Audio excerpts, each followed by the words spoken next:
Thank you for the serenade, gentlemen. Rally Towel Sports fam. Good evening and welcome to the show. Tonight we've got the AFC NFC Championship round preview. Obviously, we're going to recap last week's divisional round. Lots of craziness ensued. We've had some big changes already with coaching across the NFL and teams that are not involved in the playoffs anymore. And much more. So for those of you that are catching us after the fact, we are on Spotify, Podbean. You can catch us live on Facebook, Twitch, YouTube, even Twitter. You can catch us live on all major platforms Wednesdays around 8:30. We typically have a little vibe session before we get in here, and this one ran a little long. So talking TV shows, talking about TV shows and friends being hilarious. So without further ado, gentlemen, how we doing tonight? Doing good, well. Man. We're ready to get into what's the better weekend for you guys? Is it this past weekend for football or is it this weekend? I don't know. I think if I'm going volume wise, I'm going last weekend because there's just more football. Right. I think there's going to be some great football this weekend, regardless. But 8 games, 4. 8 games, four games is better than 2. Yeah, but you can argue that the quality of the games are better for the championship weekend because you're getting, hypothetically the 4 best teams. True. I was just curious what you guys thought. Because here's the thing: like the Super Bowl is great and everything, but these 2 weekends are almost better in my eyes. Yeah. Yeah, and that's an interesting point that's kind of been like floating around, obviously here in Detroit with the Lions going to the NFC Championship game and people talking about it, and obviously having been in this situation before as a fan, like even radio personalities are saying like the feeling of knowing you're going to the Super Bowl is almost better than winning the Super Bowl, like the feeling at least, like just like right. The holy shit, we're going to the Super Bowl is that just kind of all the buildup that comes along with that. Yeah. I do feel like championship week is the last game for the fans. The Super Bowl is not for the fans. It never will be. It's about the advertisers. It's about the show. It's about Usher. They're gonna have it my way. You know what I mean? Got some confessions to make. Not a big fan about that. But it's not 7:00 on the dot. It's 6:30, ladies and gentlemen. We're not in the drop top cruising the streets. We're right here on Rally Towel Sports Live. I do love this weekend. It's still kind of bittersweet not being here as a fan, but excited about these matchups. I think they have the potential to be really exciting. I think they also have the potential to be really boring. So let's hope it's the prior. Yeah, absolutely. Also, let's see how many Usher puns we can pop in throughout the show tonight. I don't know that many Usher songs. What? Yeah, I mean, I went to prom, but Aaron, just you just got to take it nice and slow, man. Take it nice and slow. Ooh, good one. Absolutely good one. Yeah, so I selfishly am. So Sunday works out perfectly. Is my birthday, so I can unapologetically yell for wings and not get up. Wow, the meatloaf. Pretty much. That will be me. Yeah. So here's the real question: if you're eating wings on your birthday, are you getting unsauced wings and then picking your own sauces? Or are you just picking a smorgasbord of pre-sauced wings? I have a lot of hot sauces in the fridge currently. I'm probably not going to get wings. We'll probably make them here. Okay. And then sauce them ourselves for sure. Yeah, dude. But if I'm getting them from a restaurant, we'd get them sauced. Yeah. That's my point. My point being that if you are consuming wings within your household, I believe it is your duty and a responsibility to make sure that those things come just butt ass naked and you're taking care of business on your own with the sauce. Yeah, well, if you're getting even if say you're just door dashing them and you're getting DoorDash sauce wings, it's not going to be right for you. It's not going to. I don't know. You're talking to a guy that's eaten, I'm assuming, into the thousands of chicken wings at this point in my life. So that's it. I don't want to oversell myself here. Just want to. I did we did a little family meal this evening at the local Crapplebee's, and it's all you can eat boneless wings, riblets, Been to and an shrimp. Applebee's and God knows how long. And I'm telling you what, the boneless wings, wild chicken nuggets, fully ready to admit that. Absolutely. Had I had the opportunity to opt for bone-in, would have done it, but that wasn't part of the deal, guys. But they're bottomless, so you can have all the chicken nuggets you want. Who cares? All you can eat, and I did, and I went sweet Asian chili and Parmesan garlic. Mhm. Good call. Got some Safe. popcorn shrimp in there. You know what I mean? Safe. Delightful. Also came with a coleslaw side here, guys. I don't know what the fuck's going on at Applebee's, but there's a revolution happening in that fucking kitchen. Cilantro in the coleslaw. Never had that before. Not a lot of cilantro, not enough to overpower you, but enough for you to take a couple of bites and just go. I'm not a slaw guy. There's fucking cilantro in that coleslaw, and then you're Do like, they call it it's Southwest nice. Law? I don't know. I don't It's believe got to be a so. Southwest Law. That's fine dining right there. It Yeah. is. It is. It is. I just one question: did you guys get kicked out of the Applebee's? Didn't get kicked out of Applebee's. Didn't Oh, get you're kicked out. not. Did you You're get a not doing it right. mudslide? Not doing it right then. No, but I did have 3 tall cold snaps. Oh, Nice. even better. Yeah. Even better. I've gone Still through my serving fair those share up. of cold snaps this season. I do not We know. regret any. Yes, obviously you guys know. For those of you that were here last week, I apologize. Your boy was hammered. So, Bobby took down Been the there. brewery. but with all that being said, I didn't do terrible on picks last week. Granted, there were only 4 games, but I wasn't the loser. I was tied for being the loser. So, yeah. you So were let's the recap loser. last week. Hooray, beer. Hooray, beer. Let's recap last week real quick. Me and Corey were 2-2. Aaron and Todd were 3-1. We did have one person go 4-0, and it didn't belong to anybody here. It was Tez. Nice, Picked every Tez. single game correct. So well done to Tez in the chat. Guys, what was your of the 4 games that you watched last week? Which one was the most shocking? What was your biggest takeaway from last week? Not just in any specific game. What's your biggest takeaway from last week, Todd? Oh man. Aaron had a thought. Yeah, Aaron, you go first. Let me get my The thoughts Ravens are together. really fucking good, guys. Yeah, that's a The true. that's a Ravens good are one. really That's a good one. fucking good. Yep. They made That CJ was- Stroud look terrible. Yeah. Yeah, I was really hoping he was going to come in and light it up, and I can at least be like, well, what are you going to do? The guy's on fire. And no, that's not what happened. So, woo. I think, as is to be expected, they're the odds-on favorite to win the Super Bowl. We watched them, handle the second odds-on favorite to win the Super Bowl as well in the regular season. They did come out a little sluggish, as to be expected for a team that hadn't played for 2 games. But outside of that game, which thank God was the first one, we had some really good football this weekend, boys. Some fantastic football. And I'm excited to see.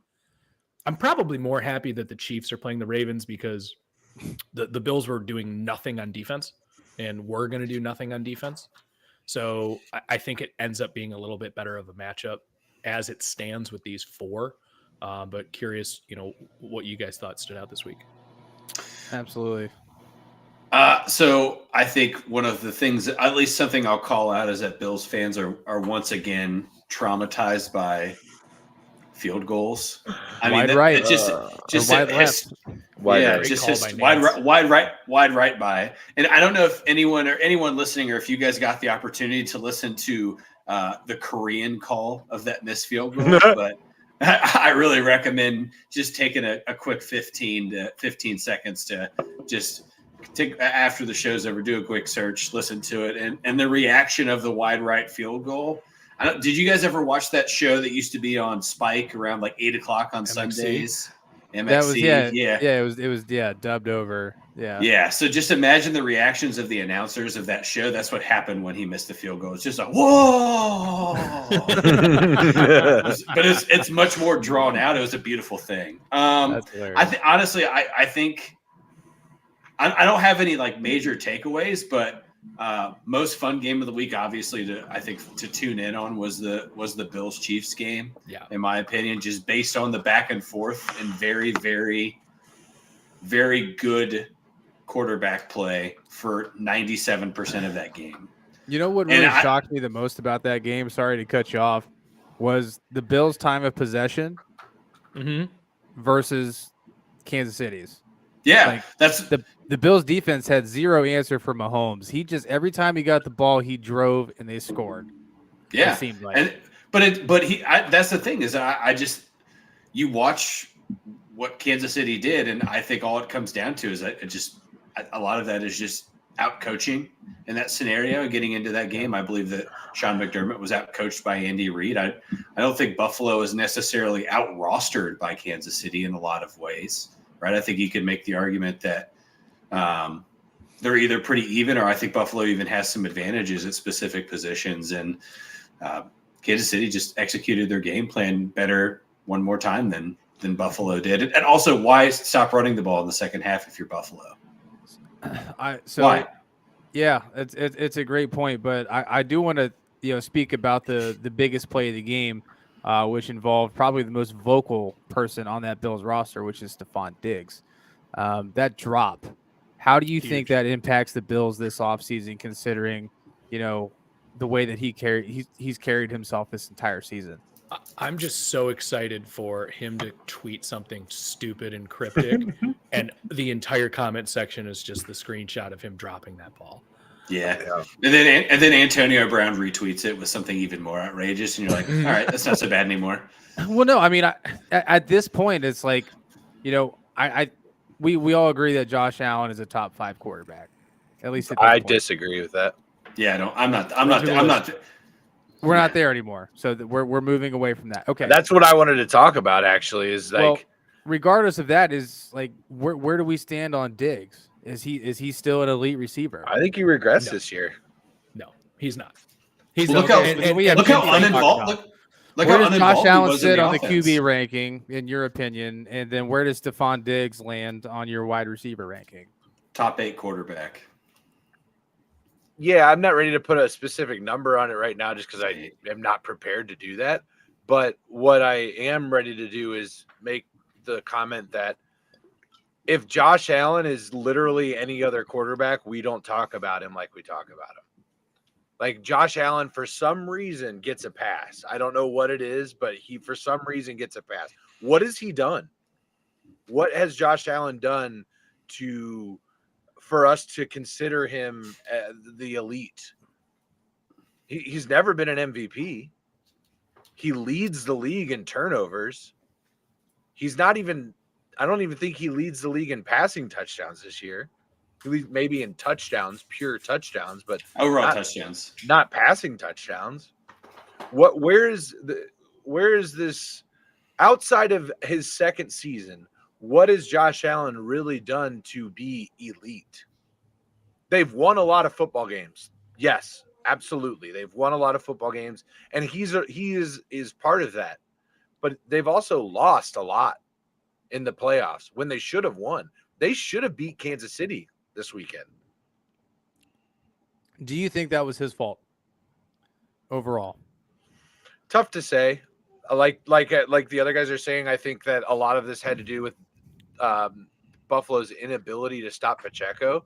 Let's be honest, the defense and Isaiah Pacheco are the reason the Chiefs are moving on. It's not Patrick Mahomes either. Like, I know we're talking about Patrick Mahomes and how great he is, but it's Isaiah Pacheco and this Kansas City defense is why they're where they're at right now, 100 million %. So I don't know, but to the Josh Allen point, for instance, if Lamar Jackson did what Josh Allen does, we would be crucifying him. He'd be a fraud. It's really, really tough for me to say any of that, just because the Bills aren't where they are without him. And They have no shot in that game without him. Now, if I thought, like Todd had said, he played like a 97% perfect game. And then Hold at on. the end of the game, To your first point, they're not where they are without him. What NFL team is where they are success-wise without their starting quarterback? San I Francisco. guess what I'm saying is, No, I disagree with that, Todd. You put in Sam Darnold, they're not there. I disagree. I think Brock Purdy is, in Is my Brock opinion, Purdy better than Sam Darnold? He's moved. Brock Purdy, in my opinion, is moving into the elite status. I'm not there at all, No. by the way. My point is more so to the fact that the starting quarterback is so important to the team that without them, yes, they're not there. Like, I'm not ready to say that Josh Allen is irreplaceable. I don't know that he is. it's tough to say because we're having an entirely different conversation if the Bills win that game. Yes. Obviously. 100%. Now, the solace for Bills fans is even if that kick goes in, I don't know that they win the game. I agree with that too. That was going to be my next question. I said that to a Bills fan on a call I did this morning. I said, man, I know you're upset about this field goal, but you had no momentum in that game the whole time. I don't think you win that game regardless. Mm-mm. That game goes into overtime. Now, this certainly Chiefs- isn't a rivalry. The Bills aren't winning him. Yeah. Right. They beat him once. Yeah. You know, No, I guess. Go ahead, Todd. No, I guess to kind of go back to Corey's question of like, what has Josh Allen done? I think that a point that we've talked about before on where a quarterback creates, MVP status, elite status, what have you, is their percentage of touchdowns to a team. And Josh Allen is all of them, right? The answer to that question is Josh Allen is all of them in some regard, except for, I think, 5 of them this year, right? So the argument then becomes, all right, well, they don't get in the end zone without Josh Allen, which you could make that argument for any quarterback, any offense, whatever. We could go down that rabbit hole if we want to. But my point being is that Josh Allen constantly gets to be in this conversation of being a great quarterback, being a top 5, top 3, whatever you want to put him, because of his ability to make highlight reel plays, right? And then you accumulate all these highlight reel plays together, and people are really impressed by the flashiness that he has or his ability to extend plays. He doesn't go down very easy. He makes big throws, but the flip side of that is you're right. He turns the ball over once, let's call it once every game, right? Between fumbles and interceptions. Right. Yeah. So I guess my point being is that at all of his playoff appearances, he has like a career 70% completion percentage. He doesn't turn the ball over nearly as much in the playoffs as he does during the regular season. So I think that's a part of the conversation. And going into after finishing this week of playoff games, he's 3rd in rushing. So he's their entire offense. And without him, Buffalo wins 5 games instead of 12 or 11 or whatever they won this year. Yeah, I mean, let's not forget that let's face it, we didn't think they were that great of a team this year, and I think it just kind of showed up in this game. But I think Josh Allen really elevated what their ceiling was. And Corey, I hear you. Like, yeah, take the quarterback off of pretty much any team, and how are they going to do? Absolutely. But he's still, he's insanely dynamic on the field, and that part of it can't be, overstated. Now, is he perfect? No. Is he an ideal pocket passing quarterback? No. But the one thing he is too, Corey, is he's available. He is durable, and he is always fucking out there. And there really is something to be said about that as well. Dude, Tez, you're about to get fucking roasted. Tez just put Corey on blast. Hold a couple comments. No, real quick on the Josh Allen thing. Is he just Tracy McGrady on the Rockets then? Like, is that what we're looking at? Just like an above average player on a not so good team? There's like probably a better comparison than that. I like it though. No, because it took Tracy McGrady. Like, Tracy McGrady never made it out of the first round. Like, that was his thing. Josh Allen has. I'd be closer to like James Harden. Okay, all right. Yeah. Well, that's almost offensive to Josh Allen. Chokes in big moments, and That's good. The stats are really good. That's good. No, I dig it. Does he have his jersey retired in a strip club somewhere? I doubt it. But other than that, that's true. I don't know. He tore it up in the community college scene. So Hashtag goals. I don't know what's going on in Calabasas, but maybe he's got a jersey. A lot of out talent there. Yeah. Well, got some comments rolling in the chat. Yeah, Just want to say what's up to everybody. Ryan, Ted, Pops, what's up, everybody? Pops coming with a comment here. In regard to Diggs, he received double the targets versus Shakir. And Shakir had nearly equal yards. Josh Allen would be stronger if he had a reliable number one. Coming back to Corey's comment on, is he just a good player on a bad team? What do we think about that? Do we think Diggs, Diggs, man, like he's cooked? Like the last 2 years though, Diggs was, a top 10. Like he was a legitimate number one option. He just completely fell off a cliff this year. I think it's as simple as that. Yeah, and I think you look at Kincaid. Yeah, well, you look at what happened when Joe Brady took over that offense, how quickly the targets regressed for Stephon Diggs too, because I think Joe Brady is one of those offensive minds that are in the league now that are going to become super sought after, similar to like a Byron Leftwich after Tampa Bay won the Super Bowl, or like Kellen Moore when he first got to Dallas. And I think Joe Brady's kind of entering that conversation in terms of becoming a next offensive coordinator. And you look at the first 3 weeks after he took over, and Stephon Diggs went from double-digit targets to single-digit targets, and they started winning football games without trying to feed him the ball 12 to 15 times. I think there's some validity in that in itself. Yeah, absolutely. No, I completely agree with it. Corey, Aaron, do you have any thoughts on that? No, I just thought of one more thought for the James Harden Josh Allen comparison though. They can't.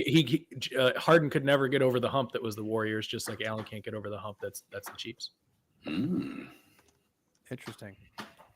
I do like it though. Tez coming with a comment. Corey, I'm sure you've got some thoughts on this. Yeah. I said I don't know if we should trust Corey with an E with QBs anymore. He's 0 for 2 with what he said about golf last year and with what he said about Love this year. Thank goodness he's a podcaster and not a scout. The floor is yours, Corey.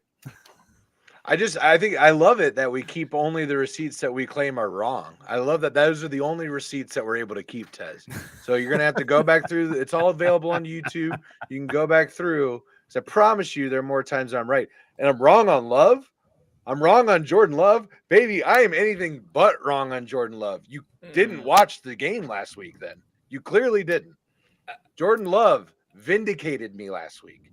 There's nothing. Corey, let's step back. Okay, what are we stepping back to? Are we stepping back to the 2 interceptions or that were awful? Or what are we stepping back? The 40 QBR, what are we stepping back on? Probably just like the torrential downpour game that ensued in it. Didn't seem to interfere with Brock Purdy's ability. Brock Purdy looked like shit. They won the football game. Yes, they did. They didn't lose it because of Brock Purdy. That game was lost. lost The better because team, of they're Jordan supposed Love. to win the game. That game was lost because of Jordan Love. Who does the torrential downpour favor? The favorite or the underdog? I think the Packers are feeling really, really good about their team right now. Then I can't wait to watch the ride. Go Lions. Keep riding out this win. Jordan Love didn't look good. He made bad choices frequently. At the end of the game, when you want your guy to excel, Jordan Love did dumb things that cost them that football game. Downpour or not, you want to call it on a downpour, tuck that football, baby, and run. There were 2 times when Jordan Love could have not thrown the football, but chose to, and then it cost them the game because of it. Yeah, listen, I don't disagree, but first one didn't cost them the game. Let me take that with that. The first one didn't cost them the game, just made it a lot harder. The final one, obviously, absolutely cost the Green Bay Packers the game. Yeah, I'd rather have Jordan Love than Purdy in a vacuum. Probably so. I'm not gonna sit up here and die on the hill of Brock Purdy because you know how I feel about Brock Purdy. But Todd's favorite thing to say is I hate to say it, but I'm gonna have to agree with Corey, and that was what was said in our group chat. I don't know why that's your least favorite thing, or you hate to agree with me, Todd. But because I don't want to agree with you all the time. It doesn't feel good. I just want to let you know that it doesn't feel good when I hear that. Okay, personally, but he's a man and he has feelings. Todd, if it evens it out, I love it. He just I watched Andy Dalton is what I watched. I watched Derek Carr. That's well, what the I difference watched. is Jordan Love won a playoff game. So you want to do your Tracy McGrady, like it's not. It's okay. not. Okay. You're right. You're right. Okay. You're right. He's won one playoff game. We should then he's going to revolutionize the franchise. He won a playoff game. He's a savior. He's I mean, he's had the opportunity to start in one playoff run. He lost to the number 1 seed. Just where do we think Jordan Love is going? Do we think that this is just the beginning of his trajectory? There's no year 4 player that has ever happened for at the quarterback position. This is his first full year as a starter. This is his correct? 4th year in the league, though. That matters. His first full year as a starter, and that's important. That he hasn't started until his first. How many years did it take for Rodgers to start? Fair enough. The unicorn. Tom Brady was drafted in the 6th round. We should draft all our quarterbacks in the 6th round. That's not what I'm saying. So the point that we're trying to make here is the Green Bay Packers have a different way of breeding quarterbacks, and that is to draft a guy, sit him for a couple years, and get him in. So because it happened Aaron Rodgers wasn't successful in his first year. Because it happened once, it will happen again. He wasn't great. Is that what we're saying? So it happened with like they've done that with Brett Favre. They did that with Aaron Rodgers, and now they're doing it with Jordan Love. You said that happened with Brett Favre? He came and started from Atlanta right away. They traded for him. Yeah, but what was he, second year when he got traded from Atlanta? They traded for him out of Atlanta. Yeah, he was a first round. He certainly wasn't a rookie. But I mean, the point being is, listen, we can keep doing the roundabout about Jordan Love. I think he showed me more than he didn't in this playoff run. He looked great against Dallas. I'm willing to excuse some of it for the weather because let's face it, both quarterbacks look bad. So we're willing to excuse the weather, but not the god awful defense that Dallas played. Which battle are we picking? Which one are we excusing and which one aren't? I'm gonna because Dallas didn't look good. We can all say that the weather didn't look good. Neither did Dallas. Let's say this, Corey. You said that the weather should favor the less favored team, correct? There's no weather in Dallas. That's not. You're drawing comparisons that aren't the same, Bobby. You can't do that. That's not how that works. Tez's last point just hit it on the head. That we're not having the same argument. I'm not saying he's elite. I'm not either. I'm not saying that he's bad. He's a viable option. That's not okay. So that maybe this is we're not even running down the same tracks. So it's impossible for us to be on the same train. I'm not saying Jordan Love is bad. What I'm saying is he's definitely not what I want to build a Super Bowl contending team. That's what I'm saying. Yeah, I don't know. I just think they're so like Brock Purdy can win a Super Bowl this year. I would not try to build my team around Brock Purdy. Right, but that's the exception to the rule. It's not the rule. There's been a lot of exceptions in the NFL. Right, Aaron Rodgers is the exception. Tom Brady is the exception. These things do happen at times, but yet what is the more proven method of success? I'm going to go with that. So let me ask it to you this way. What should the Buccaneers do about their quarterback situation right now? They're in a tough spot, no doubt about it. I think the Lions are in a tough spot because basically what you're saying is outside of like 5 or 6 teams, they should all just say, "Fuck it, let's go to the draft," which is also an unproven commodity. There's just not enough supply for the demand that you're talking about. I don't know that that's necessarily fair to say, unless for a lot, it's tough because But do you get what I'm saying? Like Trevor Lawrence. This is a guy that's in a prove it year, and if Trevor Lawrence doesn't demonstrate that he's that, then yes, I think Jacksonville is absolutely in that position. Yeah, I mean, but I think you're asking a lot of teams to just go, well, he's not perfect, so I just don't know. He's not perfect. Patrick Mahomes. I mean, perfect. Corey, if there's anybody that understands your argument more, it's me. The Steelers are in QB purgatory.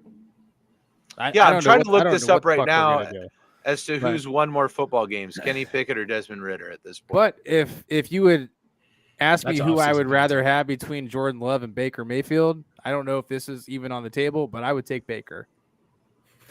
No. No way. Absolutely. No. Absolutely. No way. No Absolutely. way. That is Baker Okay, Mayfield. Good. We got another 20 minutes of content. Let's get into this one. Baker Mayfield is purely that's a system quarterback. Dave Canales did exactly. He did it with Geno Smith last year in Seattle, right? Remember Geno Smith last year? He stunk. Wins a starting job. Yeah, there's Dave another Canales example is of his somebody OC. who wasn't really good and then got better. 80 about 80%. We were like, whoa, shit, Geno's crazy. He gets a big contract. Geno Smith was barely above average, right? Big is but I hear you. What? No, like Baker is going to get a Geno Smith like deal. right. That's Yeah, that's what I'm saying. Yeah, It turns into like a 3-year, first year. He'll make sure he takes care of his money. And Canales will then become a head coach somewhere because he's been a good quarterback coach. Now he's had a team that had a shit offense turn him into a playoff team, win a playoff game. Now he'll probably get a head coaching job this offseason. And then they're going to bring in a new offensive coordinator, and Tampa Bay is going to go 5-12. And Baker's going to throw 20 interceptions. And people will be like, "Oh, there he is." That's what Baker Mayfield is. The ceiling is significantly higher for Jordan Love than it is for we saw Baker Mayfield. I don't know ceiling. about significant though, because I don't think Jordan Love's trajectory is much higher than where he's at now. That's my whole point. So Baker Love, Mayfield's stats for this season, he had a 94.6% QBR. He had 28 touchdowns to 10 picks, which is right in Corey's line for almost that 3-to-1 ratio on touchdowns to interceptions. Line. I mentioned it once, and now it's branded. It will forever be that. He had a completion percentage of just under 65%. He threw for 4,000 yards. Yeah. Tell me what team wouldn't take Baker Mayfield with that stat line? Sure, just this year. Yeah, I think everybody would. I think everybody takes a quarterback with those stats. Really good year. That's my point being is that this is a snapshot of what Baker Mayfield actually guys, we gotta get away from the stats tell the story. We watch the games. The second that game came down to the Buccaneers had to drive the entire distance of the field to win the game, I knew it was over. I didn't. I did. I've seen that story way too many times. I didn't know it was over. I mean, he pulled a Mitchell Trubisky and just let it rip on first down. I've seen the other story a lot of times too, Aaron, though. For Detroit. Oh, yeah, no, I'm talking about Baker specifically. I'm talking about Detroit specifically as well. Yeah. I've seen them fuck that up a lot. We all have. Everyone's seen that. Well, look at what happened to him at the end of the first half. He let him cook downfield and score a touchdown real quick before halftime. I thought that was going to be the turn of the winds in that game. I got a little sweaty for me watching it. I mean, I think Aaron, obviously you've had a lot more hands-on experience with Baker. I think that's good and bad. I think that's might be jaded a bit. Like just like sour taste in your mouth a little, not all the way, a little. Yeah, but if we're talking about top quarterbacks, Baker's not in that conversation. He's not. There's 5 teams every year that will take his services, and he'll be a starting quarterback for a long time. Yeah, and Ted's to the point I was trying to make about the Goffs are in a tough spot with. Or the Goffs. The Lions are in a tough spot with Jared Goff. Goffs. Is that basically, yes, Jared Goff has proven himself, and that's awesome. And obviously they're at the NFC Championship game, and a lot of that is despite him in the middle of the season, but nonetheless, he's done really, really well, and Jared Goff is playing really, really good football, just as I said he could do at the end of this regular season. I said it was going to come down to their defense standing up, as we've seen them do, and it's come down to Jared Goff taking care of the football, as we've seen him do. And those two things have happened. The point I'm trying to make is Detroit is basically in a situation where you are fucking all in right now for the next 3 years. That's it. Your Super Bowl window is 3 years. Whereas somebody that drafts a top rookie and hits in the draft, your Super Bowl window is about 7 years. That's about where you're at. Right? So it's less than half of that for Detroit. That's the tough spot you're in. I'm not saying they're in a tough spot because is Jared our guy? No, that ship has sailed. Jared Goff is your guy. Hendon Hooker will wait in the wings, learn from Jared Goff, learn the offense, whatever. He'll be there. And he'll never be good because he'll be in his 4th year. Didn't say that either, Aaron. Like the twisting the words and then making it seem like I'm wrong or an idiot.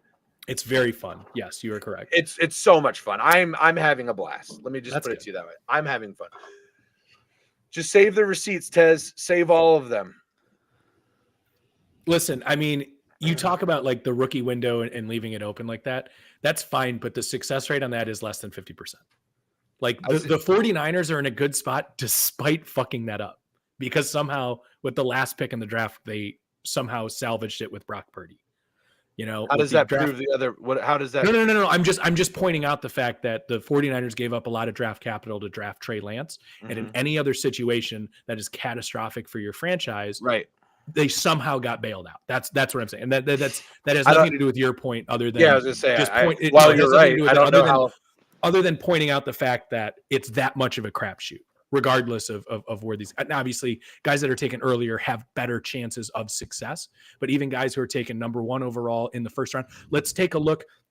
I mean, if you want to talk about the quarterbacks that were playing this past weekend, Josh Allen and Lamar Jackson this weekend. But I'm saying from last weekend, Josh Allen and Lamar Jackson, Baker Mayfield, all in the same draft class, right? Lamar Jackson played the best football. He was the last pick of the first round, though. Yeah, they were all taken in the first round, but Lamar Jackson was the last quarterback taken of that group. And that doesn't include Sam Darnold. That doesn't include Josh Rosen, who are also taken in that draft. I'm just saying it is very, very much a crapshoot in terms of even with your best scouting. I think what we have to take a look at here, guys, is unless your quarterback's name is Patrick Mahomes, your quarterback has a question mark. I don't think that's true. Who doesn't? Joe Burrow, no question mark. Injury concerns. Absolutely question mark. Can he stay healthy? He's missed That's both seasons because he's been tackled to the ground by 300-pound men.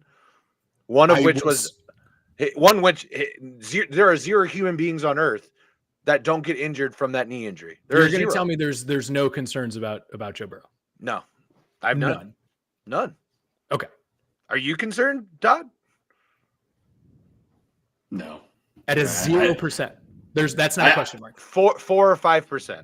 There you go. 4 or 5%. In the same sense that I have concerned with him every single time he gets hit, because that's my quarterback. That's my concern. Please don't get hurt. Not Joe's going to get hurt. I'm worried about his ability to stay on the field. Not at all. I just personally, he had an appendectomy. I can't side with that because of how many games he has missed due to injury. Regardless of how it's happened, he has been injured. Yeah, it's a question. Whether that's his fault or not his fault, which obviously it's not been his fault, he's still getting hurt. And it seems like there's a... Do you consider having your appendix removed getting hurt? I think anything that keeps you off of the field is detrimental. No, I don't consider that getting hurt. I've had an appendectomy. It's not that bad. There's nothing you can do about it either. Yeah. Right? You're back up and running in a couple weeks. You shouldn't miss a ton of time with that. He gets a defense. He gets. I'm talking about the more significant injuries. Hitting him in the knee. You get Chase. All right, let's all line up, and Chase Young can hit us all in the knee, and whoever walks away from it, I'll give you $100,000. I don't think we're so. I mean, trust me, I'll walk away from him. I might fall down, but I'll try to walk away from it. That's not an injury concern where he's like just, oh, I tore a pec.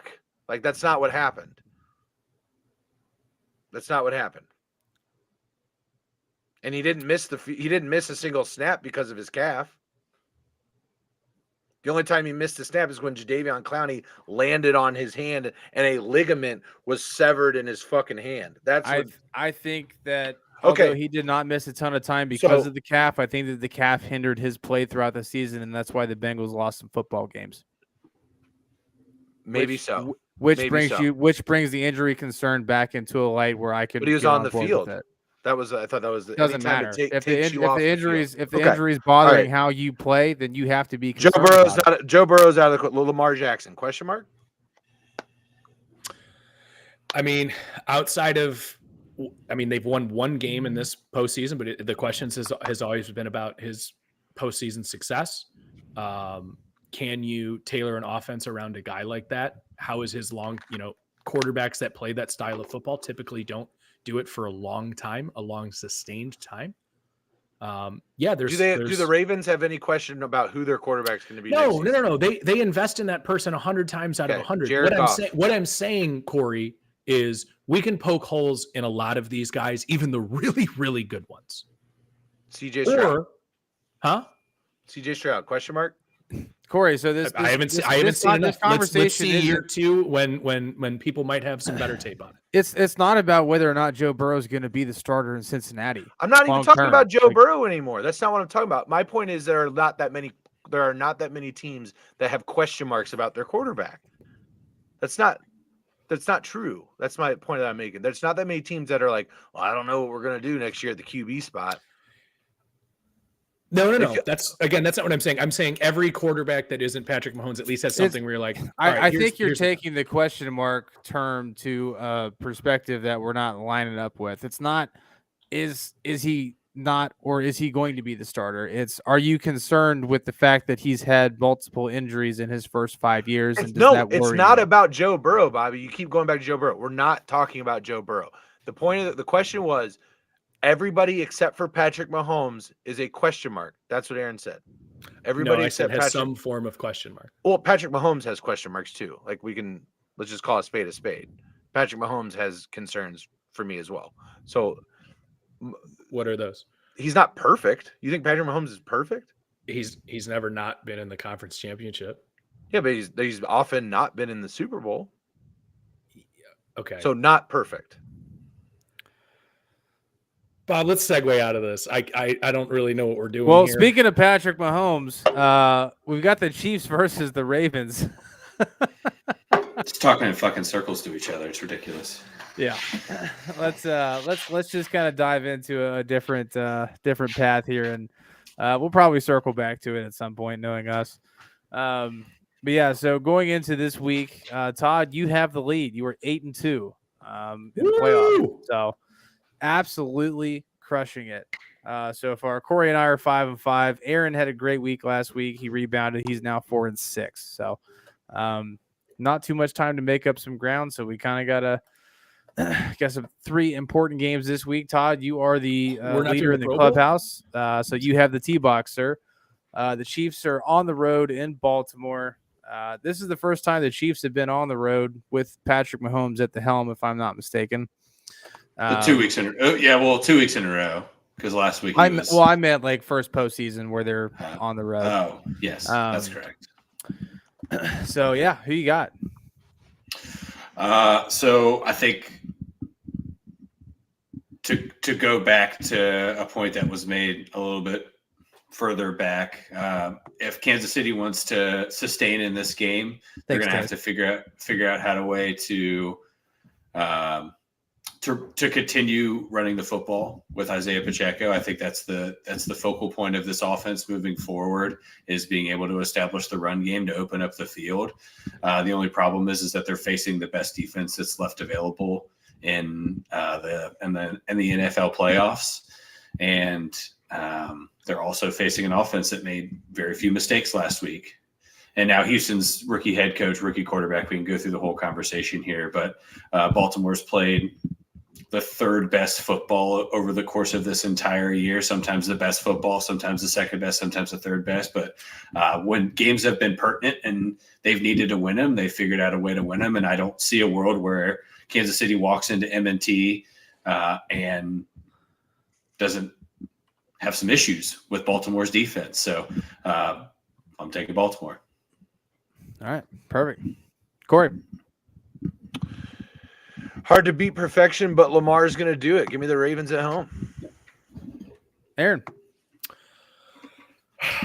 I think this is a lot closer than I want to talk this out just for a second. So what percentage part of you guys thinks the NFL wants the Chiefs in the Super Bowl?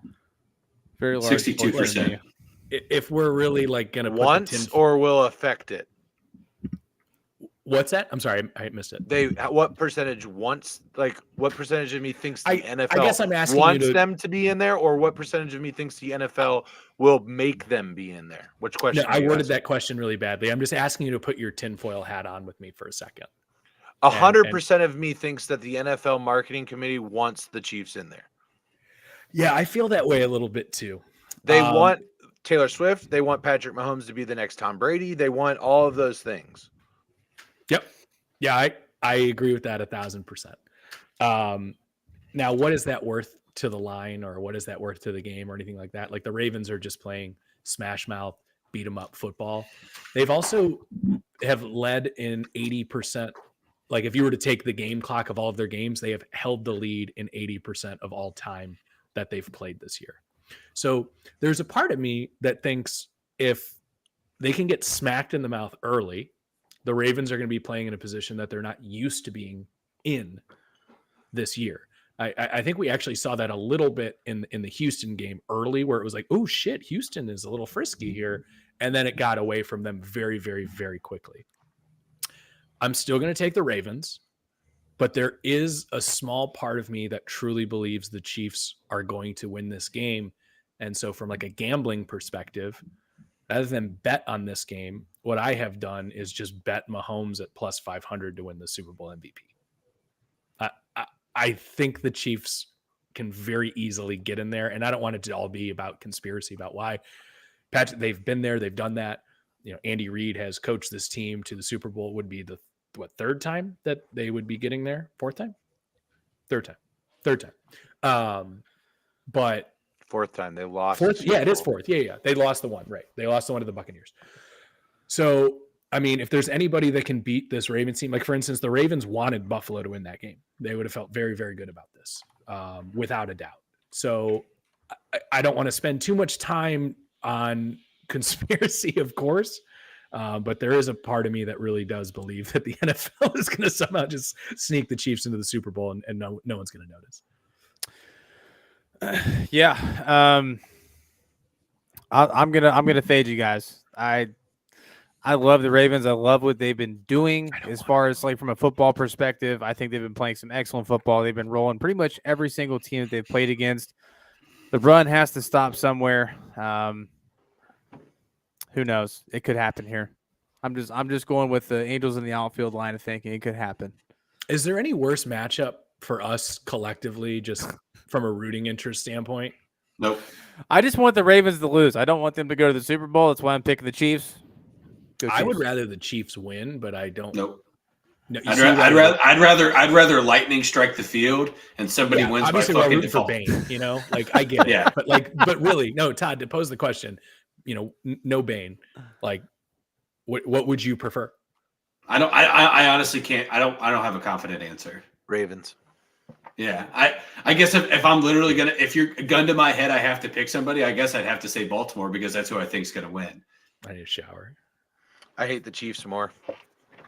Yeah, I don't. Sorry. I think they're garbage human beings. There's garbage human beings.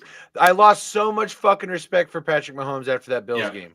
I lost so much fucking respect for him. He is a piece of shit crybaby. And even more so for Andy Reid after fucking supporting a quarterback going out and bitching about an official crew. He's a bitch. He's a crybaby bitch. What did Josh Allen do after that game on Sunday? What did he do? He walked up to Patrick Mahomes. He looked him right in the fucking eyes like a man, and he shook his hand. And he said, "Great job, man. Great job." What did Patrick Mahomes do when Josh Allen went into Arrowhead and beat him? Where's fucking call of IR? Fuck you, Kermit. Shut the fuck up, Patrick. I hope you fucking lose. I hope Lamar spanks your little bitch ass. I can never root. Like, I hear you. Like, don't get me wrong. I'm sick of the Chiefs. I always want new blood. I'm always rooting for teams that, like, that's obviously why we're all rooting for the Lions this week, right? You know, that's obviously who we're on board for. Personally, can never root. I'd rather, like, again, that they took my team. Like, can't do it. I get it. No, I'm picking Al Qaeda over ISIS. I know it's different right from now. I get it. I think it's probably. I think there's some. I don't want to call it recency bias, but Corey and 100%. I both have felt a specific disdain over the course of the last 3 seasons. You guys have a legitimate rivalry with the Chiefs. I fully. They've only beat us once though.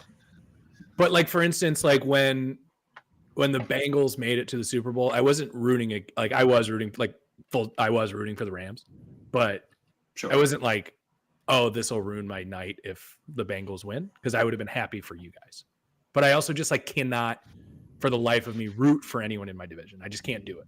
I think that's just worst case scenario would be the San Francisco 49ers winning. Like, that's hell. Of all 4? No, like just them being like not the Lions not being in the Super Bowl is the worst case scenario for like that would suck because then I have to pick one of the 3 teams that are probably top 5 out of teams that I hate. Yeah, it's bad. So give me a quick power rankings of the I'm gonna kill myself. Lions obviously being 4th. I'd say Chiefs Niners is the worst case scenario. Ravens Niners, and then I would say Lions Chiefs, and then Lions Ravens is best case scenario. Yeah, mine's Ravens, Chiefs, 49ers, Lions. What? Of the I'm gonna kill myself power ranking. So obviously I'm rooting for the NFC is what I'm saying. Yeah. Like the Ravens and Chiefs, Steelers, Browns, Cowboys, Packers, they're all up there for me in terms of teams around. that I just fucking hate. Yeah. So it's tough. No, that's completely fair. Tez, we still need your pick on the Chiefs-Ravens game. But let's get into this Lions 49ers matchup. Obviously, I believe we all saw the inspirational speech from Dan Campbell after both victories in the postseason, and those were both two really awesome things to watch. If you haven't watched them, go watch them. Dan Campbell's a guy you would run through a wall for. And that's a guy you definitely want to play for. But they have to take on a very formidable team. I know Debo was very limited in practice today, if I'm not mistaken. I know that towards him not playing. Yeah, not active at all today in practice. That's not true. He was out on I read a report at least. He's out on the practice field running the entire practice. That's what I heard. I heard he was a limited participant in practice today. Yeah, to running what with a extent, ball I at don't times. know. But he's definitely a question mark going into Sunday. Obviously, a huge part of that offense, somebody Brock Purdy thoroughly relies on, but that doesn't mean he doesn't have weapons still. Obviously, with Ayuk, Kittle, McCaffrey, and the rest of the gang there in San Francisco. So, I just want to point out that we've gone this entire podcast without talking about Jim Harbaugh, and it's the greatest thing ever. Well, I figured we would wrap with that because I figured that was going to be a pretty lengthy combo. Yeah, it's awesome. So Corey, our Detroit implant here, if you will, what's it going to take for the Lions to win on Sunday, and who do you have? I think the recipe to beating the 49ers is pretty simple, but it's a lot simpler said than done, obviously. Getting out in front of them is the easiest way to beat them. Yeah. Again, hard to do. Hard to get out in front and get a lead on the 49ers. Not many teams have been able to do it. However, this is the first time on Sunday that a Shanahan coach team was down more than 5, I think, at halftime, came back to win a game. Yeah, they were like 0-50 right before that or something. It was 0-30. Yeah, whatever. Yeah. I mean, either way, it's still a pretty terrible number. Here's the Debo report. Debo Samuel was working off to the side during the portion of 49th practice that was open to the media. He did some running, the full length of practice field and back, carried a ball with him at times. In our small window of observation, any discomfort wasn't apparent. This is per Omar Ruiz of the NFL Network. So just putting that into the universe.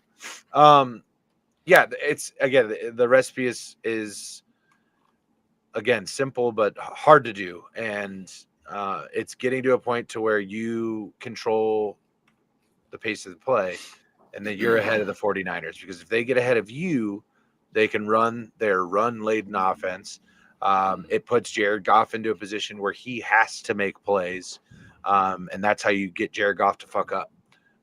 If you get into a position as the Lions where you can lean on Gibbs, you can lean on Montgomery, you can lean on Laporta, Williams can splash, Reynolds can splash. Obviously, Amon-Ra St. Brown can do what Amon-Ra St. Brown does, where you get into the position where the full capabilities of the Lions offense is available to you. That's when the Lions are successful. And that's when you beat teams like the 49ers. That's when the inverse happens to them. It's such an interesting dynamic with both of these teams because both of them are offenses to where they need to be in the driver's seat to be successful.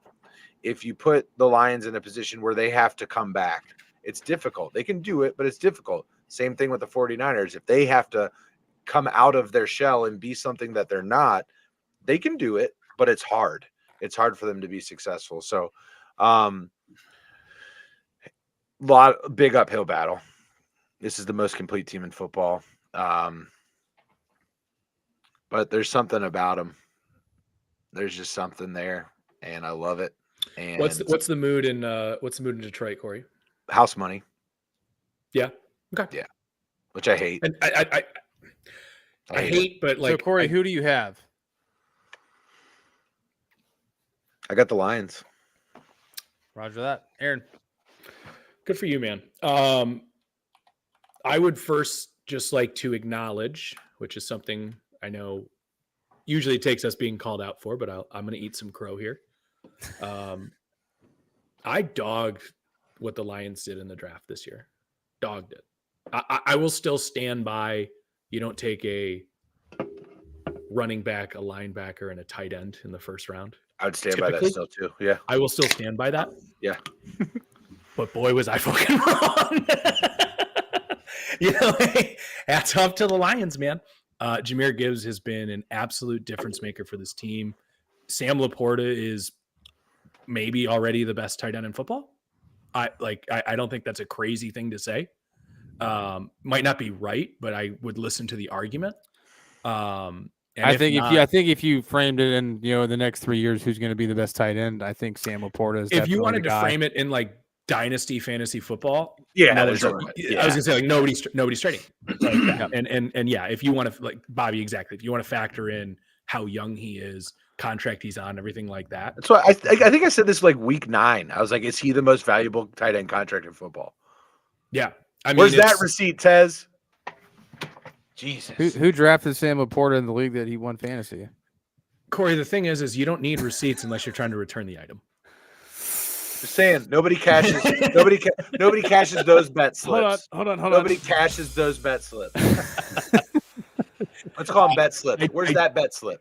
I did just want to take a second to, because I was pretty hard on what the Lions did, because I was like, you guys are right at the doorstep. What are we doing here? But those guys have been literal difference makers.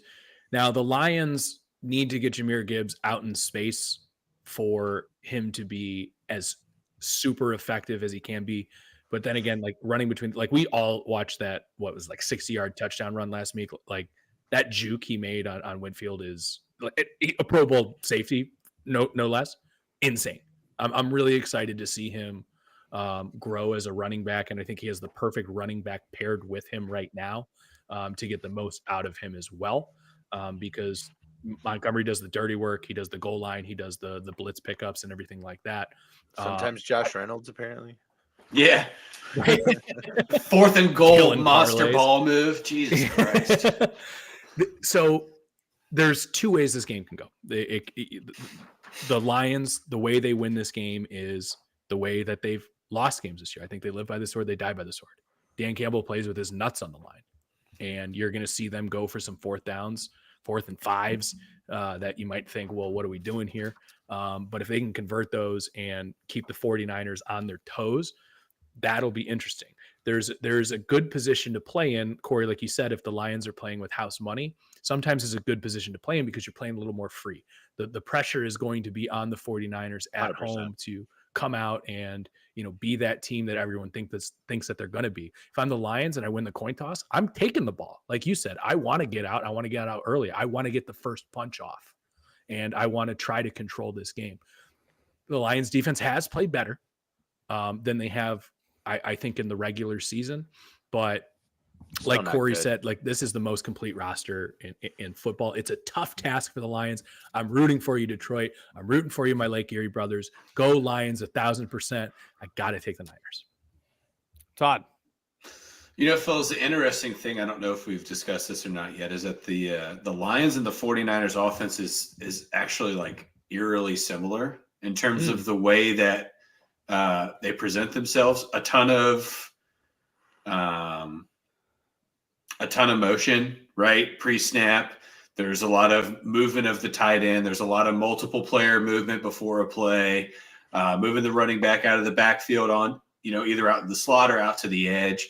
They play a very similar style of offense. And I think that almost plays to a disadvantage more for Detroit than it does for San Francisco, unfortunately, because of San Francisco's ability to prepare week over week defensively and just what they have in terms of a total roster defensively.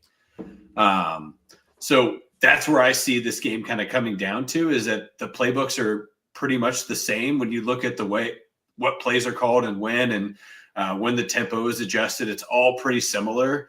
And unfortunately, it makes me just lean towards San Francisco. I think Corey's point is the most valid point that anybody has made, though, is if Detroit gets out on San Francisco and say they pop a 10-point lead on San Francisco, things are going to get real hairy real quick for them. 11 turnovers for Brock Purdy when down by more than 7 points. That should be the statistic that's the statistic that people need to think about as they're watching this game when it gets to a two possession game for Detroit, because then Brock Purdy has to make decisions over the air that aren't just, oh, it's 3rd and 4, I'll throw it to George Kittle. Oh, it's 2nd and 8, Brandon Ayuk's going to run a deep route. Also, there's 7 All-Pros on that offense. So it's going to be easier for San Francisco to win than it is for Detroit. I'm going to take the easier win there. Yeah, I mean, when you really think about it, if Debo doesn't play, I think they're pretty evenly matched from a receiver perspective. When you're looking across the ball, obviously, I think the Niners have the edge at the running back position. Although Detroit has 2 solid running backs, I still think I would take Christian McCaffrey over both of those guys any day of the week. I think the matchup to watch, honestly, is going to be what can the edge rushers do against Trent Williams? How are they going to get to Brock Purdy? How are they going to get to him? How are they going to get him flustered? Can they get up early? Can they pressure him and force him to make decisions and quickly and potentially force turnovers? That's how Detroit wins the game. They got to get to Purdy. On that note, Bobby, Detroit's getting Houston back this week, full participant in practice. That's big. That's big huge. Time. Huge.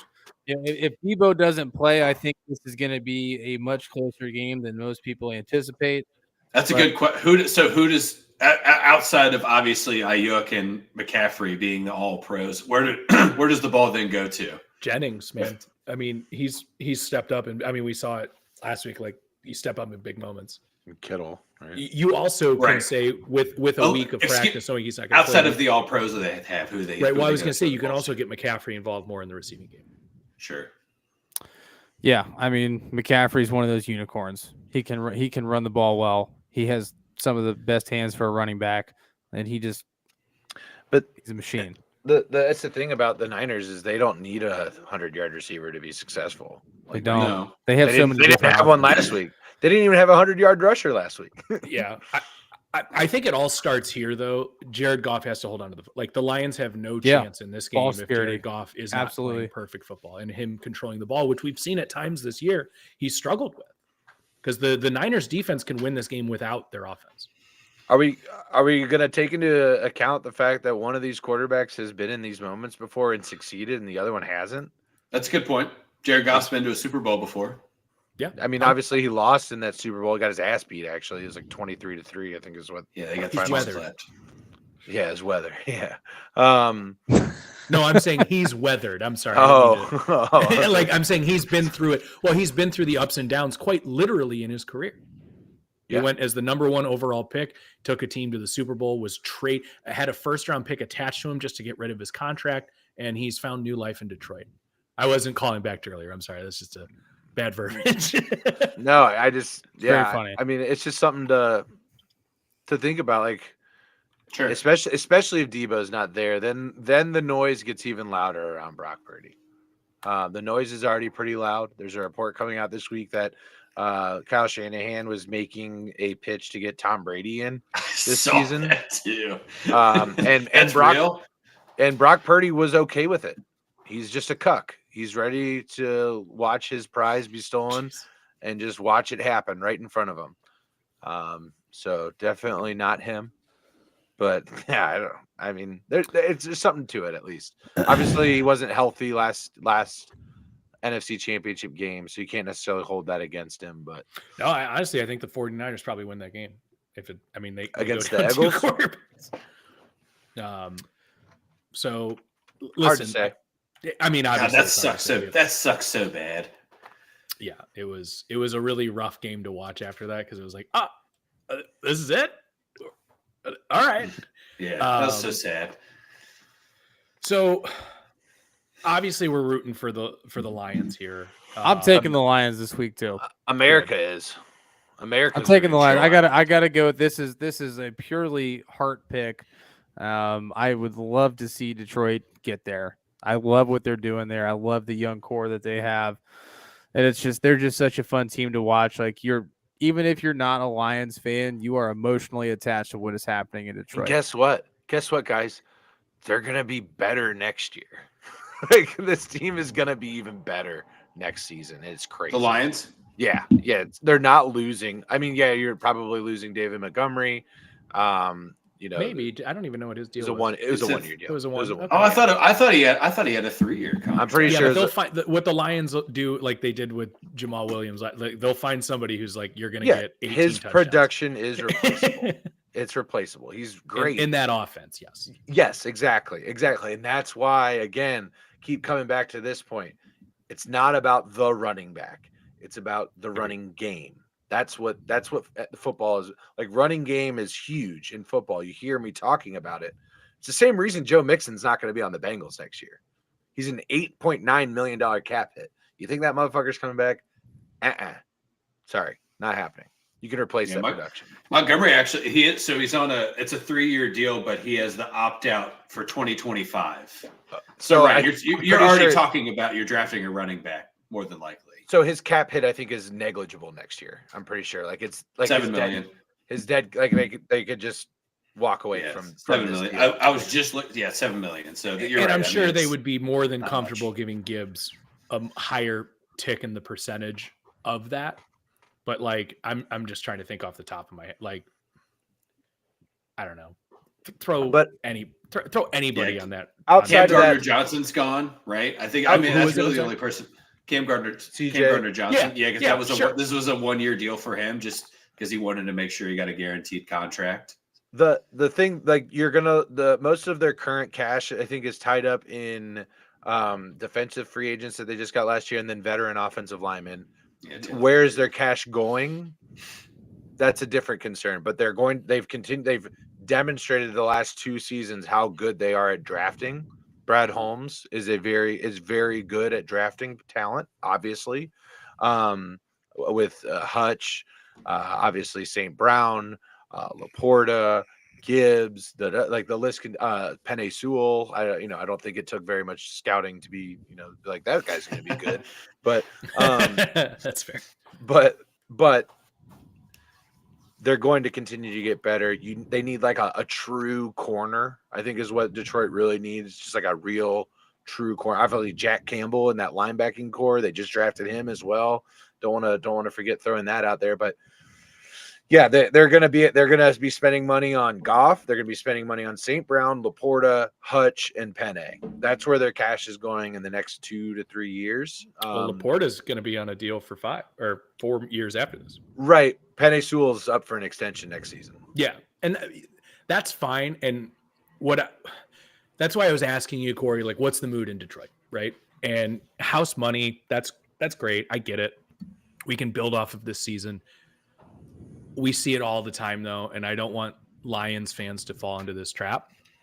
The window opens as quickly as it closes in the NFL. Yep. This might be your closest bite at the apple, and I want you to unlock your jaw and try to take the biggest bite you can. That's why I've told every Detroit fan I've ran into. Sorry to cut you off, Aaron. No. I've been like, this is what I did when the Bengals went to the AFC Championship. You're like, okay, great. We're on the trajectory up, which is true. True. I was like, I'm going. Yeah. I'm going to the game. I'm not missing it. And I told everybody I could that would listen to me here in Detroit, if you can go, you have to. You have to go. because I'm getting goosebumps now just talking about it. I'll never forget that. I'm still paying off the debt, but I'll never forget this moment. I'll make more money. That money will be made. I'll spend more of it. I'll make more of it, and I'll spend it again. Like, whatever. But that moment, I don't know if that'll ever be back. I'd like to think that we've got a really good shot next year, but you don't know. You don't know what's going to happen. Would you say you have question marks? I'm just fucking. I feel really good. Just fucking with you. In fact, at this point, I think I'm with you 1,000%, man. I'm with you 1,000%. Detroit, this might be the closest shot that you have. You never know. And fucking, I am so jacked up for that fan base to not only get one home playoff win, but two. I don't think there's a fan base that deserves it more than that. And then you also saw like what the record decibel levels that were going on in that stadium, like insane. Cool. I can't be happier for a fan base, but I don't want them to be content. Right. You guys are right there. It's okay for the goalpost to move. Yeah, 1,000%. 1,000%. And I hope they and if there's any coach that is going to, message that appropriately, it's Dan Campbell. So I'm happy for them. And again, yeah, if they fall short, I'm still high on them next year. We said it at the beginning of this season. I just want to see it. I'm not rooting against the Lions. I just want to see it. I fucking saw it in spades this year, guys. I'm really happy for the Lions. They're a good team to root for. Shout out John Thrasher. Been texting him a lot. Yeah. Go Lions. I'm a pseudo Lions fan this weekend, man. I'm excited. I'm really excited for that game. I'm also excited that it's the second game. Yeah. Yeah, no, absolutely. We got a great weekend of football coming up. Definitely excited.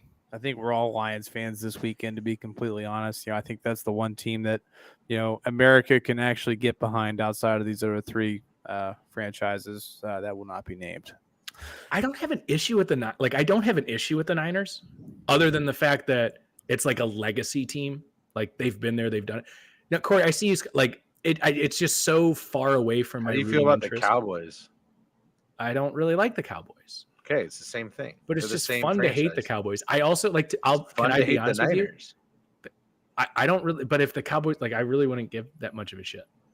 My hatred lies pretty solely in the AFC, and it's very easy for me to. Don't get me wrong. I'm rooting for the Lions. Let me get this out. Like, if it's the Niners, I'm rooting for the Niners. Yeah, that's what I'm saying. Like, there's no AFC team I would root for over. 100%. Yeah, it's the lesser of two evils. That's what I'm saying. Yes. Now, if I could pick from other NFC teams, yeah, no shit. Yeah, there's a lot more I'd have on my list. But they don't really, they're not really bothering me. I guess they're way over there. I'm way over here. But go Lions, man. Ted's coming in with the perfect segue here for us. I feel sorry for you boys in the AFC next year because my boy Jim is going to have the Chargers on track. Super Bowl in his first season. Laugh out loud. That would be crazy, wouldn't it? The team already has great potential. Does it? All right, boys. Well, let's talk about it. Tez, what were you saying about Mahomes earlier? He didn't even get out of his fucking division. Yeah, Harbaugh obviously declining that 10-year deal that he got from Michigan to come to the NFL and take on a troubled franchise. In the why would he do that? Now, is that what it ended up being? What were the contract terms for Michigan? I heard it was a decade, but I didn't know the money, but I know it was 10 years. He was in the third year of his 10-year deal or something like that. Yeah, of course. Why would he do? First of all, why would he leave? He would give the key to the state. That's so weird. Did he just Pete Carroll it? 100%. 100%. Yeah, dude. But here's the thing. I have my new favorite coach to hate. Michigan's not going to get much of a slap. I don't think anything is going to happen to University of Michigan. Let me be very if maybe something will, but not much. The NCAA's vendetta was not with the University of Michigan.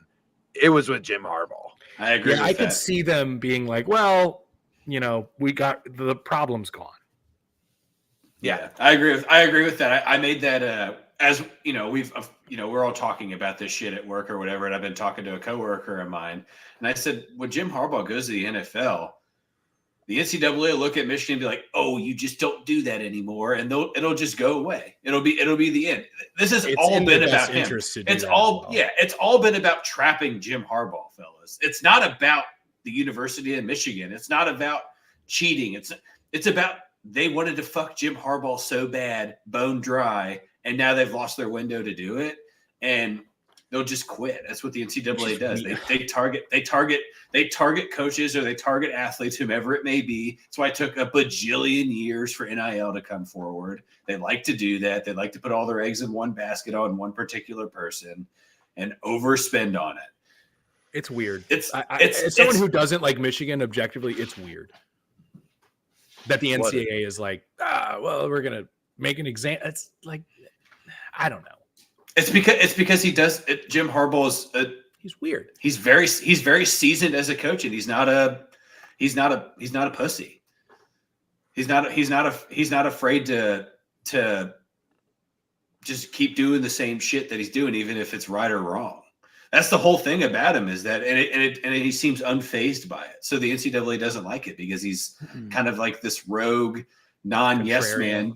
Yeah, he's just rogue, and most of these college coaches are so blinded by just getting the opportunity to be in these Power 5 schools and make the money that they make, that they're not Jim Harbaugh and they just do whatever the fuck they want, or they figure out a way to better not get caught. Right. Sure. Jim Harbaugh's just gotten caught a couple times.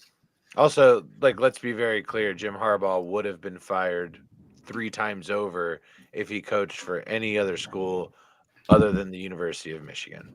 The only reason that the AD and the university stood by Jim Harbaugh for as long as they did is because he is a Michigan man. And that is important to these incestual fucks. It is very important. Sure. Well, hey, is it the year of Michigan? Can we see the Lions build off of this? What? Is it the year? Maybe it's just the year of Michigan.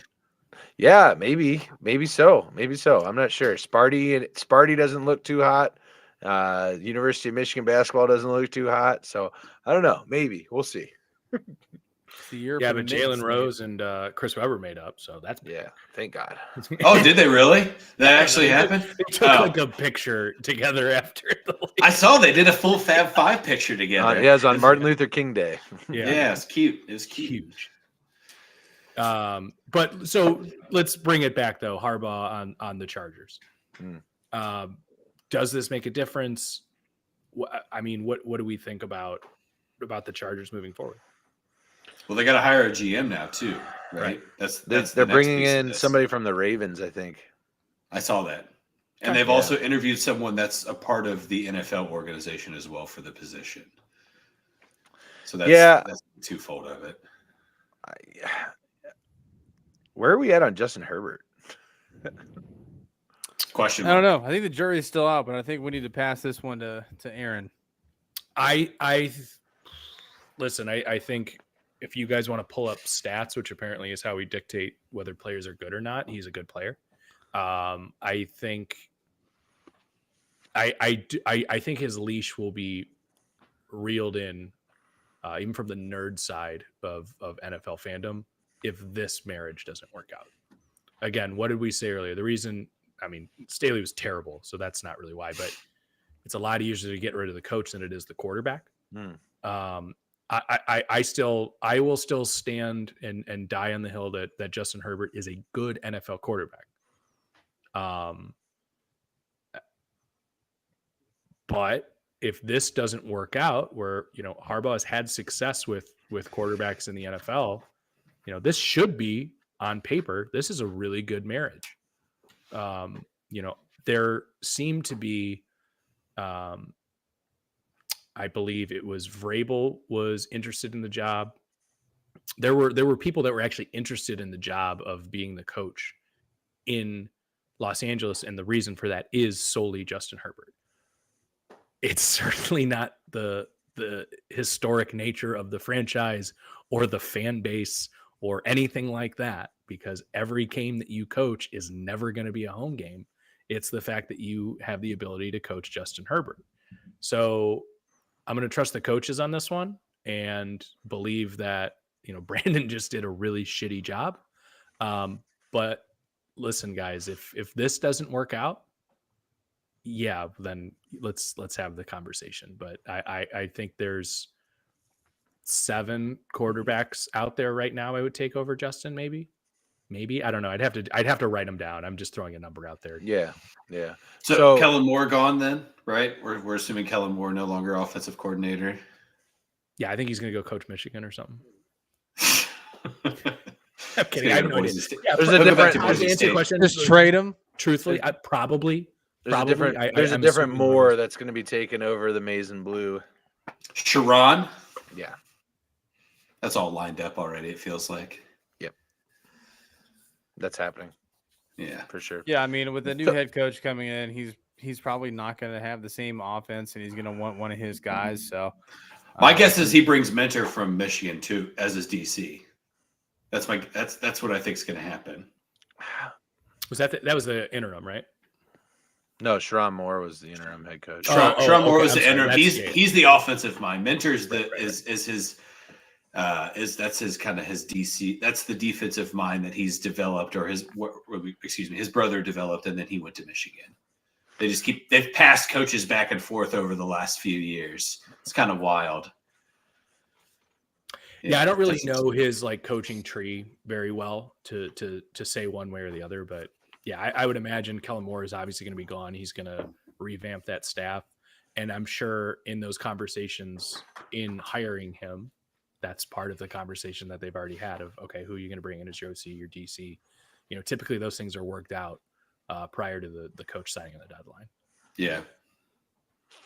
Yeah, it's curious the leash that is given to Justin Herbert when you look at a guy like Trevor Lawrence, that's not been in the league as long and has had more head coaches.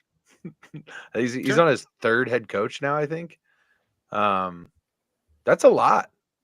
And I think the parallels between the two are very clear, you know. Yeah.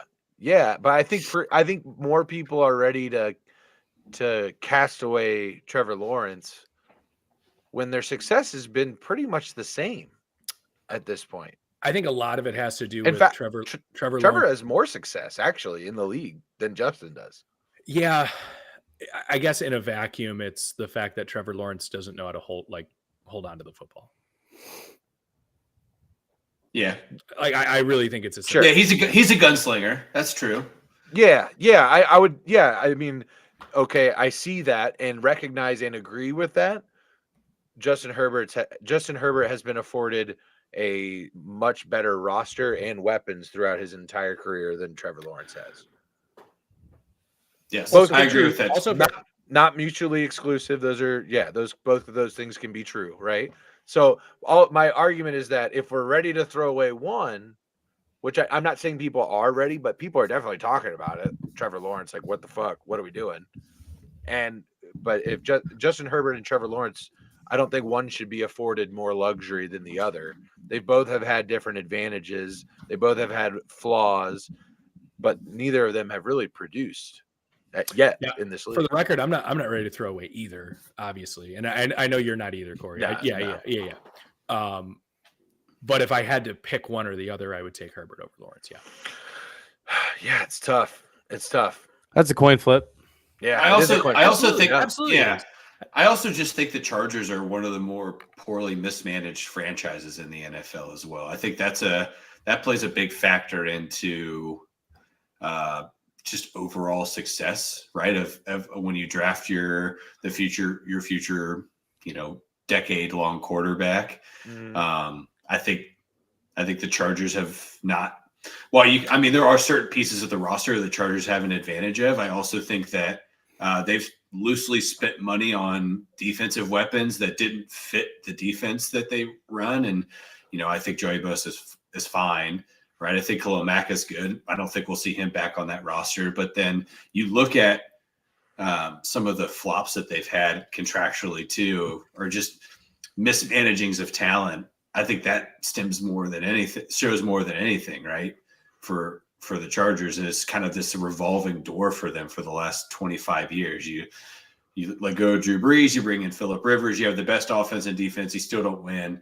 now we're kind of back. We're back on that cycle again of new coach with your guy, your quarterback, and there's really probably like a 2 or 3 year window for Jim Harbaugh to get them into the playoffs and have some success before people are calling for him to be fired as well. Yeah, I mean, the NFL will quarterbacks kind of fell into their laps when you really think about it. I mean, if you want to go back to Phillip Rivers, like they drafted Eli, and he's like, I'm not going to be there. Yeah, and then so they had to make that trade, and they made it work out. Sure, they let Drew Brees go. You can argue, I mean, you won the Super Bowl. Like Drew Brees probably is the better quarterback after the fact, even though. Yeah, he stunk. Physical with the Dolphins. Yeah, I get why they did it. Like, I'm not going to revisit that. But Justin Herbert fell into their lap too. Joe Burrow was obviously the no doubt number 1 overall pick. Dolphins took Tua over Herbert, and then the Chargers are like, all right, we'll take Herbert. If the Bengals didn't take Joe Burrow, they were taking Justin Herbert. Yeah. What I'm saying is that both times those decisions were made for them. So the Dolphins are just stupid. Yeah. Yeah, they lost Drew Brees on that. They lost Fangio. Fangio walked away today. He walked or was fired? It was a mutual agreement, from what I read. All signs are pointing to him taking over as defensive coordinator in Philadelphia. Okay. Because they also fired their offensive and defensive coordinator in a 48-hour span. How many times can you do that? How many times can you change all the coordinators before you change the coach? I mean, it's Sirianni's last year. I think if they don't win a Super Bowl, or yeah, what's the ceiling? What's the ceiling for Sirianni? I think that's a good question. I mean, this is his second season. It'd be hard to fire them if they make it to like the NFC Championship. Right. Also, they've won 14 games and 11 games in his first 2 years as head coach, something like that, with new sets of coordinators for both years. Mm-hmm. And he basically fired one mid-season. Right, Desai was basically making no decisions by week 9 or 10, whatever it was. And then they started losing. Yeah, yeah, because he let Matt Patricia call the plays. Dude, get him out of there. God. I know that, but like, when did Matt Patricia get so skinny? What happened there? Ozempic. Yeah. When's that hitting the shelves? Dude. Stay away. Yeah, I can't imagine that stuff's good for you. As the results are great though, with a Zin in my lip. Hell yeah, brother! Zin the chinos. Got little Cincinnati Bengals, some Zimbabwe's. You know what I'm saying? Yeah, I like the Rogues. They're a little bit more damp, a little bit more moist. The Zins are dry. Do you not drink water? I mean, I drink water, but when I have to. I think Bobby's probably the most hydrated person here. Full transparency. I drink a lot of water. I don't know. Water myself. I'd go up against you on that one. Wow. We should have a water contest. How do we judge it? Don't know, but we should figure it out. You're in. You're in. Yeah. Aaron's in. Yeah. Oh, you're in. I would be hard pressed to ask you if that was water or if that was something else. Aaron, this just shine. Got that white lightning down there. Just taking huge sips. If I could take a swig like that and make the face I just did, I'd be impressed. So impressive. Bengals promoting from within as well today. Yeah, Bengals also lost a pretty good coach to Tennessee. That was going to happen. I'm also very okay with it. Yeah, that was the sentiment I got out of Cincinnati. Was they kept the right guy? The right guy's becoming offensive coordinator. That's where I kind of lean in this scenario. The wrong kid, Dad. Yeah, let watch. I think. I mean, at the end of the day, Zach Taylor's calling the plays. Like that's what's happening. So this is more of like keeping continuity with the game plan and the strategy with Joe Burrow. And there's nobody that does that more than the quarterback's coach. So putting him in charge of the offense and doing what Joe likes, I think that's great. Also, he was a huge part of getting Jake Browning to having the Bengals almost make the playoffs. Like that's huge. So I think you're gonna see them kind of take some of the things that they were successful with Jake Browning and put it into the offense next year. Probably some more under center, hopefully some more power runs, some spread runs and stuff like that. Which, ideally, again, the whole point of the running game, at least in today's NFL, is to open up the passing game. So I'm excited. I think continuity is just so important in football in general, and in the coaching staff. The more, like, in the offensive line, the more continuity that you can have. Obviously, in the locker room, the more continuity that you can have in the coaching staff. The more that you, like, a rookie is under one, like, offensive coordinator, the more success that they have, seemingly. Like, Baker had to go through how many fucking offensive coordinators in Cleveland? I'm not saying that was the reason that Baker was let go from the Browns. I agree. Like a million percent. Exactly. And, There's and, no and, way and even it's a to good tie thing. it back to what you're saying, like with Trevor Lawrence, like, yeah, I get it. I like, yes, it is definitely a valid critique, or not critique, but like it validates the bad play. I agree with that 1,000%. It makes it harder to be good. Yeah, I mean, like, there's no sport more than football where coaching actually matters. Yeah. I mean, yeah, I think that's huge, because a lot of football, like a lot of these guys, up until, I would say, unless you're playing like big time ball, like when you get to college, obviously, I think football slowly becomes more of a team sport. I know that's a weird thing to say, but like as you progress through the levels, and this is just hitting my head right now, so we'll unpack this together, guys. As you progress through the levels, like in high school, for instance, having a dynamic player will make you win more games in football. In college, that's still big, but having a good team is more important. In the pros, the best player in the league is not always on the best team. It's interesting. And so, like, when you're coming into the NFL, coming out of college, there's a lot of big changes, a lot of maturity that takes place. And so, yeah, I would agree with you 100%, Aaron. Like, the coach being able to toe that line between authority and locker room guy, like Dan Campbell, I think just exudes that. A lot of the top coaches, are that.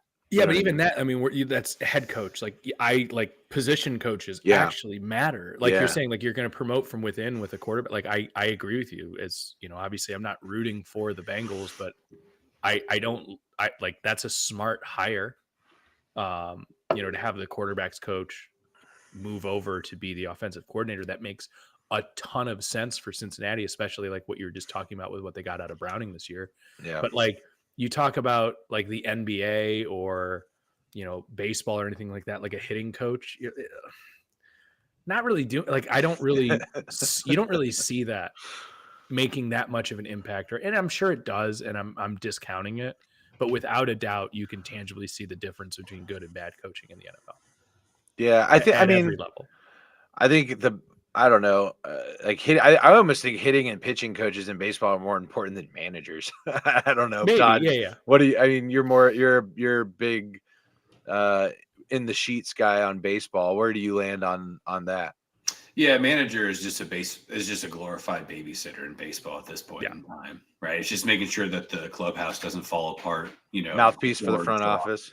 Yeah, it's traditionally a manager now is just someone that can go to the general manager and say, like, hey, I need pitching, right? Or this guy's been on my roster since April and he's hitting less than 200. We need to demote him, right?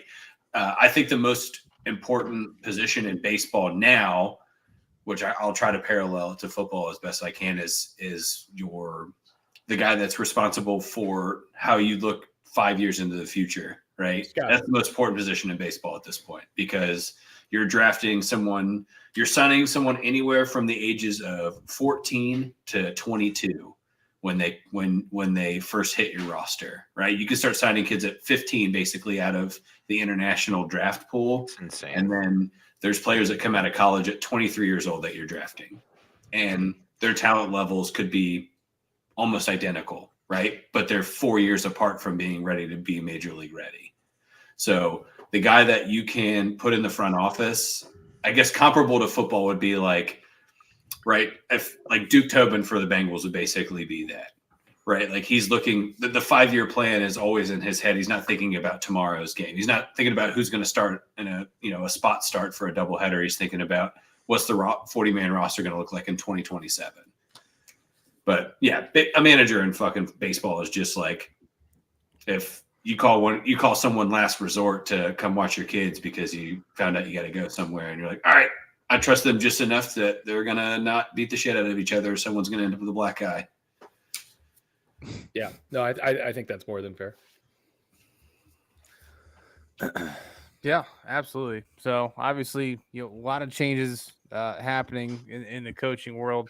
Some big games going on this weekend. Obviously, winners advance to the Super Bowl.